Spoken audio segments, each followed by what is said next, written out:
All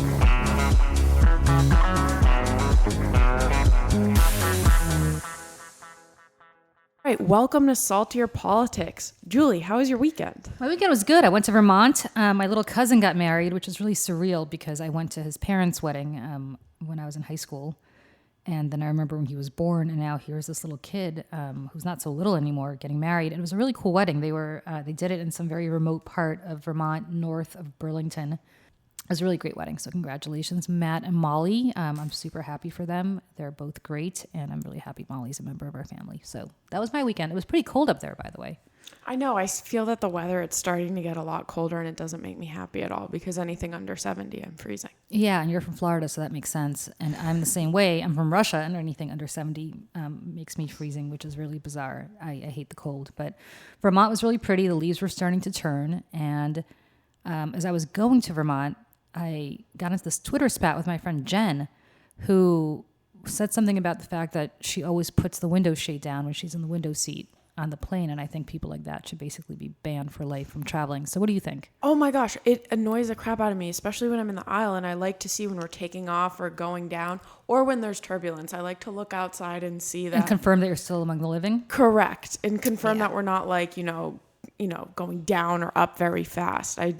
I agree. There are two types of people out there. The ones that want to put the shade down because they don't want quote unquote glare, which I don't know where they're flying, that they think they're going to be like Icarus near the sun.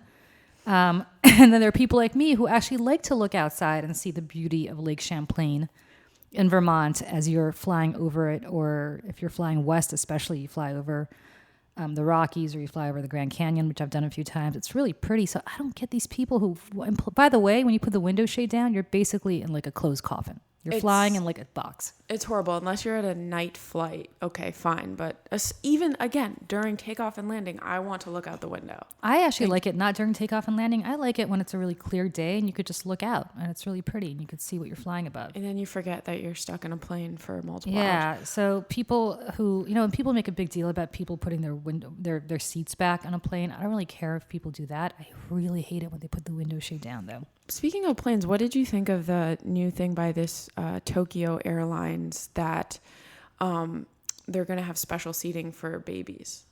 I'm so for it. So first of all, they need to, remember they had smoking and non-smoking sections? They need to have baby and non-baby sections. And I'm dead serious about this for two reasons. One is, if you're traveling without a baby, the last thing you want to hear is what I heard on my flight to Paris this summer, which is no joke, the entire time from takeoff to landing to customs to luggage control to luggage claim, nonstop. Nope. However, if you are said mother with said baby, which I have been, it's also kind of terrifying and mortifying because you really can't do much to stop the baby from crying.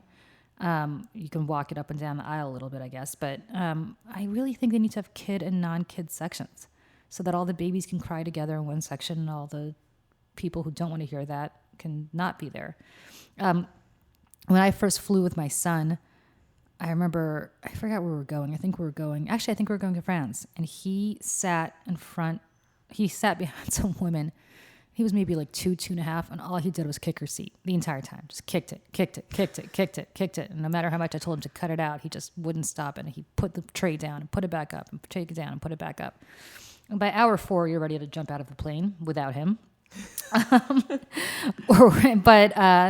But the woman in front of me was understandably incredibly annoyed, and she shouldn't be subjected to that. And yes, I guess a better mother would have somehow curbed him from doing that, but good luck to anybody who thinks you could do that to your kid. I suggest padded overhead compartments, but not many people agree with that. Yeah, exactly. So I'm all for it. Literally segregate them. Put them in a different category, in a different part of the plane, the way you used to with smoking and non-smoking sections. And if you are unfortunate enough to be sitting in the last row of the non-kid section, that really stinks the way it used to stink if you were in the non-smoking section, one row in front of the smoking section. But for the rest of the people on the plane, I'm sure it's lovely. I believe that should extend through the age of 14 because going to all the flights home to Florida, there are always so many kids. And the inquisitive 9-year-old is also one that I hate. What are you doing? What are you eating? Oh, really? Where are you going? I think the more annoying part of going to Florida is the ridiculous spring break kid who's already drunk by the time he gets on the plane. So actually, pretty much if you're under the age of 35, I don't want to see you on my flight. That's it. All right. That's been solved. Let's move on. All right. Well, okay. So another thing that people have been talking about is why is everybody getting pretty mad about this new Joker movie? People are saying that it will incite violence. What is that this Joker movie portrays violence? So essentially the character of the Joker, he's rejected by society and he's rejected by women. So they think it's going to increase the incel movement or incel activity. All right, let me say this right now before this. Is this movie out yet? No, it's not out till October 7th. Okay, so let me just say this now before this movie is out a week from, I guess, Wednesday, right? When and if there is a shooting related to the Joker movie, please don't blame it on Hollywood and the media. It'll be because some person got their hand on a gun that they should not have gotten their hands on and went on a shooting spree. And so I already can see that if this happens, people are going to start to say, well, it's media and it's Hollywood and it's mental illness. Okay, no. They're showing the Joker movie in other countries as well. They showed the Batman Returns movie that, remember the horrible tragic shooting in Colorado in the movie theater with that movie, and everybody said, oh my God, it's because it's so violent. Yeah, they showed that movie in Europe and Asia as well, and it didn't lead to anybody shooting up a movie theater. There's one constant common denominator here, and we know what it is. And it's the fact that we are constantly putting guns in the hands of the wrong people. But I will also say this to the incels who might be listening. Right. What is this incel movement? What are we talking about here? It's pretty much that they feel entitled to have sex with women? Yes. And they feel that like the rejection is like due to current society and feminism. And yeah. Okay. So I know plenty of single men who are in wonderful relationships with women. Some of those women are even feminists, and they are still in relationships with these men. The reason that you might not be in a relationship with a woman, incel guy, is one of two reasons. One is you have not yet met the right woman, and you don't always have to be in a relationship, nor are you entitled to constantly having some sort of sexual connection with a woman.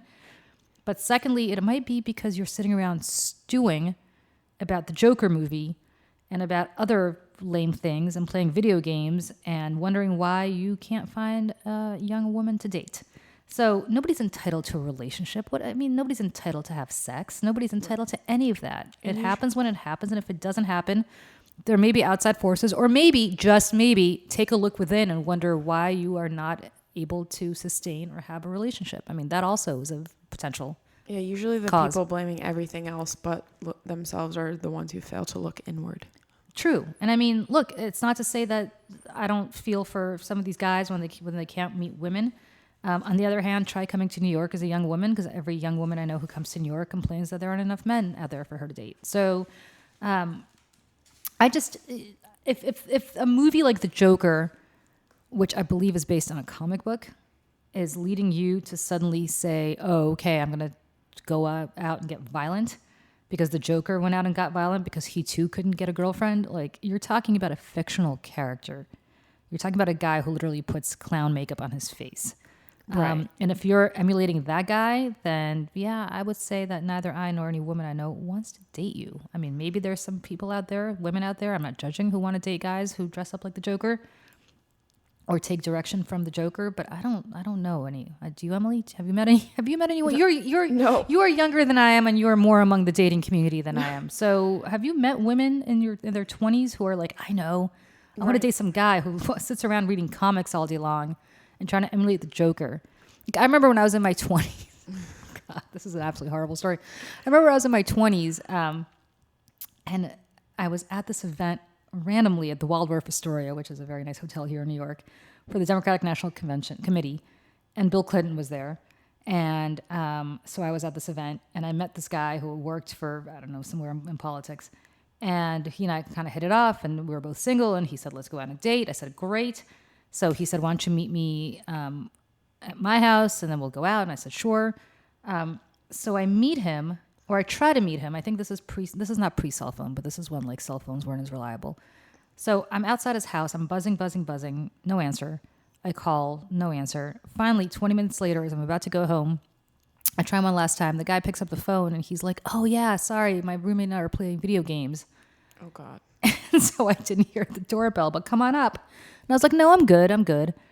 I mean, maybe that guy's happily married right now. It was about 20 years ago, so hopefully he is. Maybe he's changed his ways. But, like, you may not be successful with women if you're sitting around playing video games / reading comic books about the Joker. Right. / spending all your time on online chats discussing comic books / the Joker / video games. Like, that's on him, because when you go out on a date, you like to feel special and important. And him saying, I was busy playing video games on the moment of your arrival to this date. Of course. But this is when you're in your 20s and you date all the wrong guys, right, and they're all dopes. But not all of them, I shouldn't say that. But it's nice because it shows you right away, it's like, this guy is not an option. Correct. But that guy, I'm not suggesting this guy was an incel, but if you're a guy who's having a hard time meeting the ladies, look inward. Right. And wonder whether spending time reading comic books or playing video games with your roommate is a reason that you are not that successful. And if in fact you feel completely beleaguered and you think you're the best guy in the world, and I know plenty of guys like this who are like, I do everything right, I'm the nicest guy, and the women always go for the bad guys, which a lot of younger women I think do. So I don't necessarily put it on the guys. But if you are that guy, I mean, great, but it doesn't mean that you're not going to find the right woman. The point is, just don't take a gun and go to a movie theater. Just because the Joker's doing it doesn't mean you should. Right. And just to add, Joaquin Phoenix told IGN, I don't think it's filmmakers' responsibility to teach morality. And if you don't know the difference between right and wrong, then there's all sorts of things that you are going to interpret in a way that you want. So yeah, I mean, sorry, but should Steven Spielberg be responsible for the rise in neo-Nazism because he made Schindler's List? Like, no, you don't. You don't get influenced. Movies are escapism. If you take this stuff literally, you've got big psychological problems. You really do. I mean, little kids I can see getting scared of movies or taking movies literally. But if you're an adult or a teenage boy and you're taking your direction from the Joker, it's a whole lot of... I mean... a whole slate of other issues happening. It's a comic book character. He does not exist. Yeah. So, yes, it's very sad what's going on in this country. But again... the day that there's a shooting, and of course there will be a shooting because that's the kind of country we live in, and somebody says, oh, it's because of Hollywood, it's because of Joaquin Phoenix, it's because of the Joker, just stow it. I don't want to hear it. Agreed. So also this weekend I saw, remember Mark Schwartz, he was talking about this New York Times article, Barack Obama's biggest mistake. It rhymes with neoliberalism. It was an economic disaster and a political dead end. I wanted to see your opinion on this, Julie. Do you think neoliberalism was Barack Obama's biggest mistake? I don't think it was his biggest mistake, but I think it was a mistake. And I think with Barack Obama, or maybe the advisors around him, and again, Tim Geithner, Larry Summers, I mean, all these people who were from Wall Street, were they perhaps underestimated? And I've worked with a lot of Wall Street guys in my life and my career, and I would say they do live in a bubble of some sort where they truly believe that they are the chosen, they are the elite, and they are smart, because if you were as smart as they were, you'd be making billions of dollars too. And so I think they were probably somewhat immune, if not exposed, maybe not immune, but not exposed to the real anger in this country about the fact that nobody went to prison, not one person went to prison for a economic collapse that led to the destruction of so many people's lives. So many people have yet to recover from that. And nobody was really held accountable. And it's true that income inequality grew under Obama. Now, the Obama people would say, well, we didn't have 60 votes most of the time to get anything done. We couldn't have gotten a bigger stimulus through. Everything had to be paid for. I'm not unsympathetic to that. But when you think it's more Congress's fault than like blaming Obama? No, I think it's look, Obama's job was to lead, and if you're proposing an $800 million stimulus package as opposed to more than $1 trillion stimulus package because the Republicans are screaming about how everything needs to be paid for. Ha ha ha! Remember those quaint days? Oh yes. Remember that yes. when the Republicans wanted everything paid for because the budget was exploding. Oh gosh, those halcyon days of fiscal responsibility from Paul Ryan and the Republicans. Bye. That was so cute. Bye-bye. John Boehner. God, that was cute. But when that was going on, they were not leading, I think, on that issue as much as they should have. I remember Paul Krugman in the New York Times was screaming weekly about how the stimulus was not big enough. It was going to lead to a 10-year recession. And it didn't lead to a 10-year recession technically, but it did take about a decade for things to really pick up. And that's what's going on. That to this day, I think that was a big mistake on Obama's part to do that. Healthcare reform was what they put all of their eggs in that basket on, and that's a laudable thing to do. But I wonder if instead of doing healthcare reform, and I don't know the answer to this, so I'm speculating, if instead of doing healthcare reform, they had really structurally focused on income inequality, whether that would have been something that would have had long-term effects as well.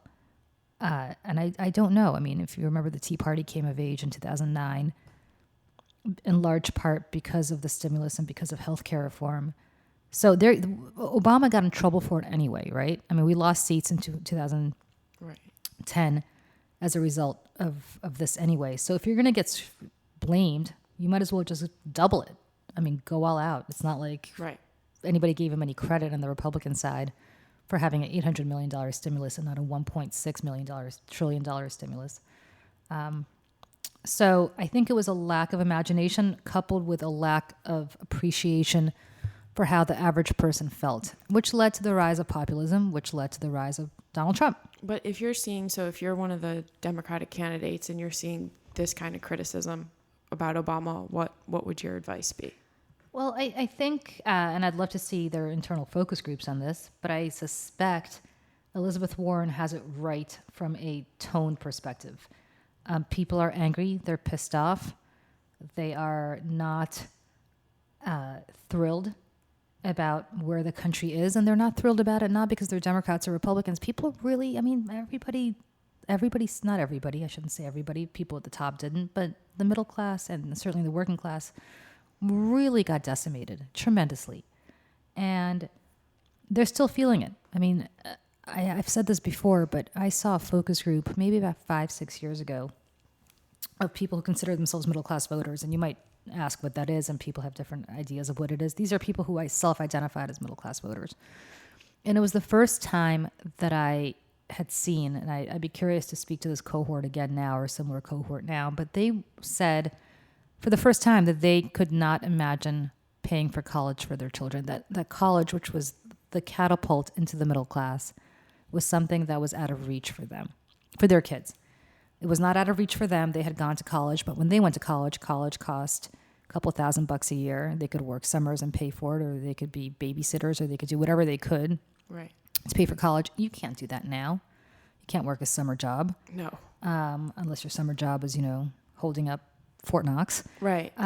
And that's true. I mean, when I look at what I suspect college is going to be by the time, a private 4-year college is going to be by the time my kid goes to college, I'm $100,000 a year. That's what I'm planning on. No, that's insane. Brown was around $50,000 half a year, so $100,000. So $100,000 a year. It's stupid. It's who can afford that? No, you're going to be paying back loans for a very long time. But really, who can afford that? And only the very, very... Only the very, very, very rich. And what we're doing is we're saddling these people who are graduating from college with a huge albatross, which is that instead of saving up to buy a house or saving up to start a family or just saving, period, they're spending a good chunk of their disposable income on the one thing that is not discharged, even in a bankruptcy, and that is student debt. And you are putting a massive, massive albatross around these people's necks. When I graduated college and graduate school, I got almost a free ride to college, but I had some loans.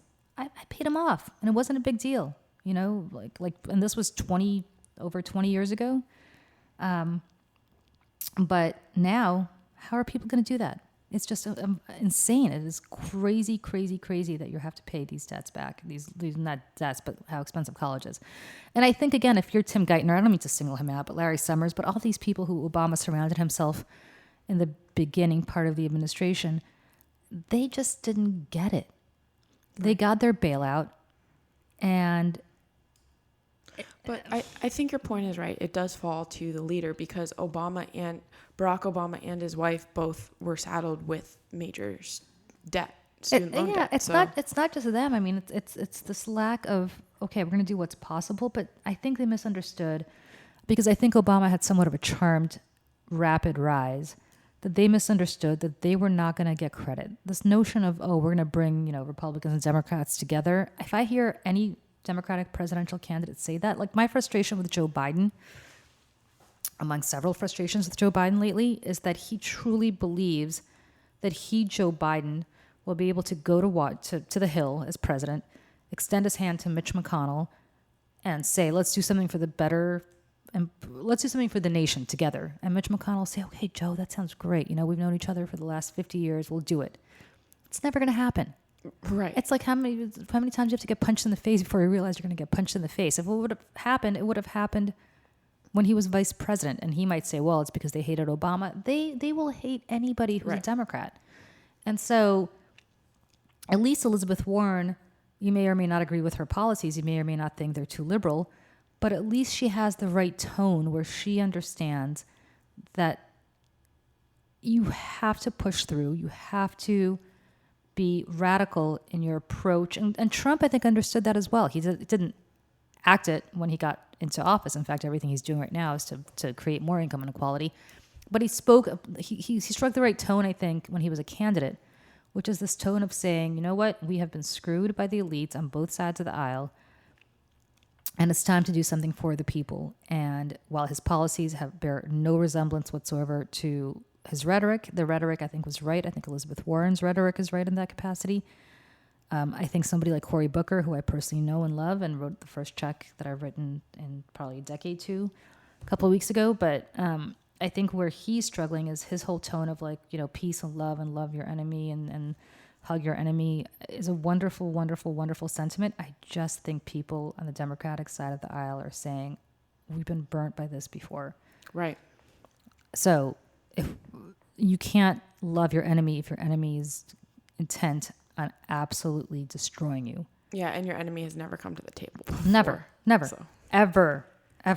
And the Republicans listening to this now are saying, well, now they're the Democrats. Okay, right. Not quite.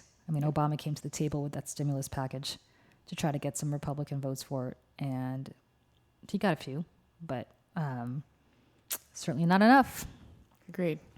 All right, Julie, do you know what you're salty about this week? Oh, you'd be shocked to hear I'm salty about Ukraine. Oh. Again, I will be salty about Ukraine forever. My friends on the Republican side of the aisle. By the way, Julie's face right now just looks defeated. I'm rubbing my eyes right now because I'm so tired. Listen, if the tables were turned, just hypothetically think about this. If his name were not Donald Trump, if his name were Barack, I will give you this, Hussein Obama, and somebody came to you and said, hey, the president of Russia interfered in the election to get Barack Obama elected. And the president of Russia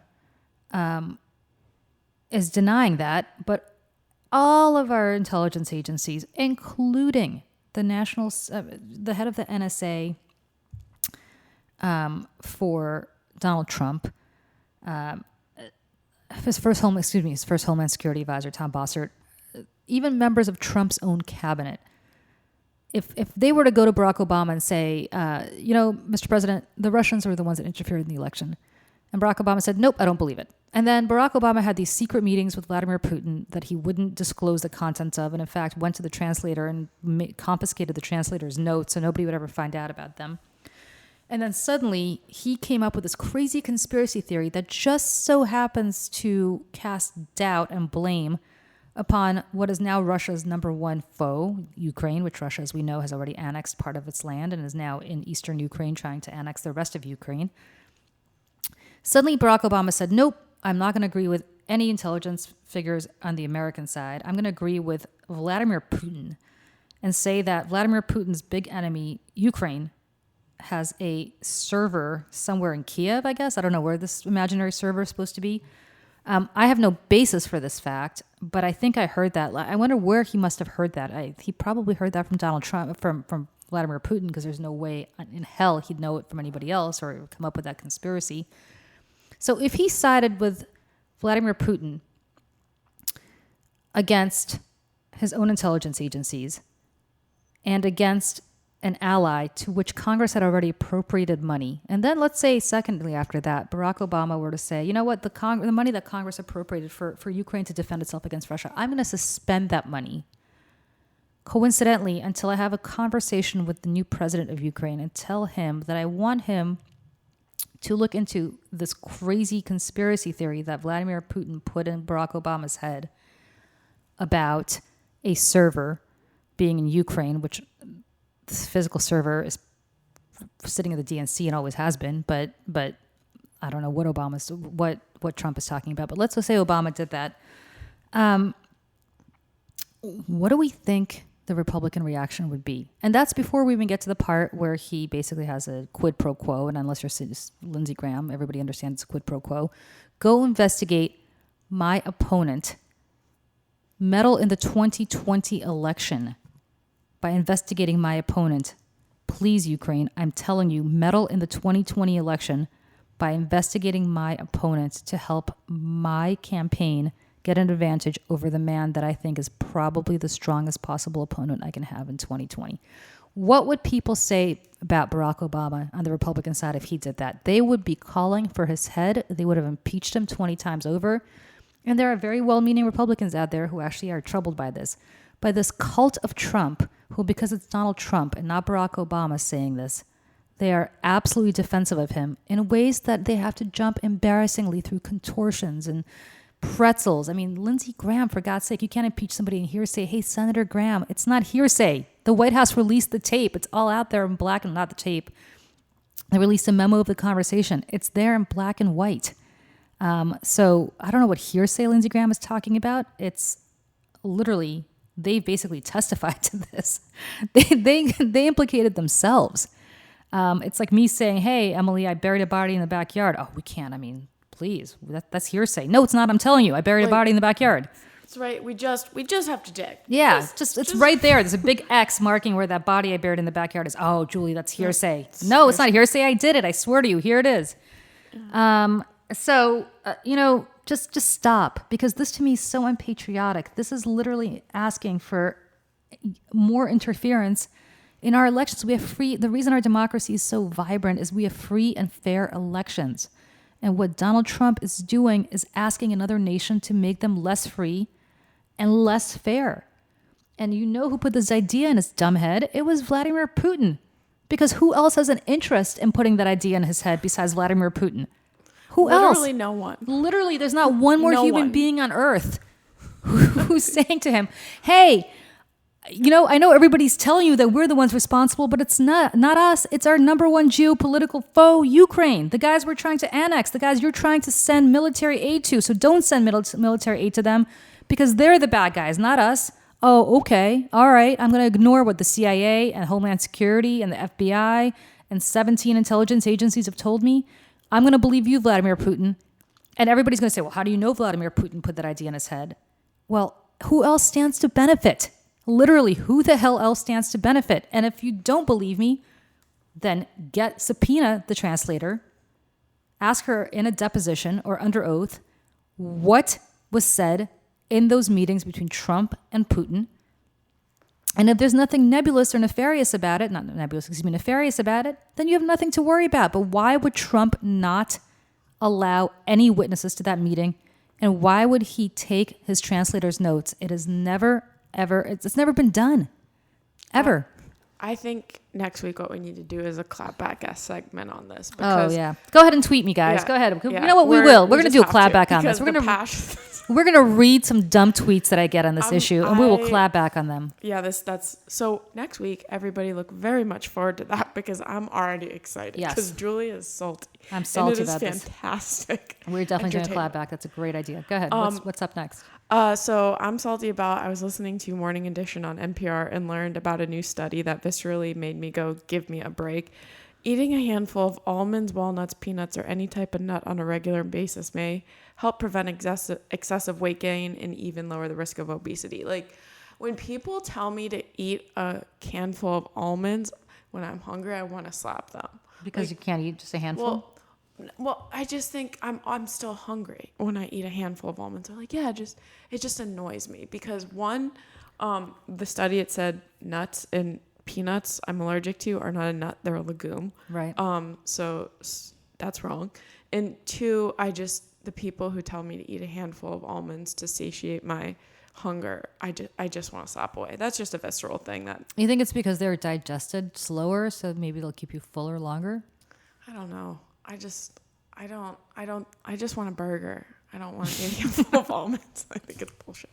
But that's it. That's what's making you salty? It's just making me salty. It's like, don't tell me when people always suggest, it's in all magazines, if you're hungry, just snack on a handful of almonds. I'll tell like, you. Shut up. I'll give you some advice. Don't read those dumb magazines. They're so bad. They're so conflicting. Like, that's magazine. That same magazine next week will be like, there's nothing more lethal for you than almonds. You will get a disease and die if you eat a handful of almonds. Never touch almonds again. Like, please.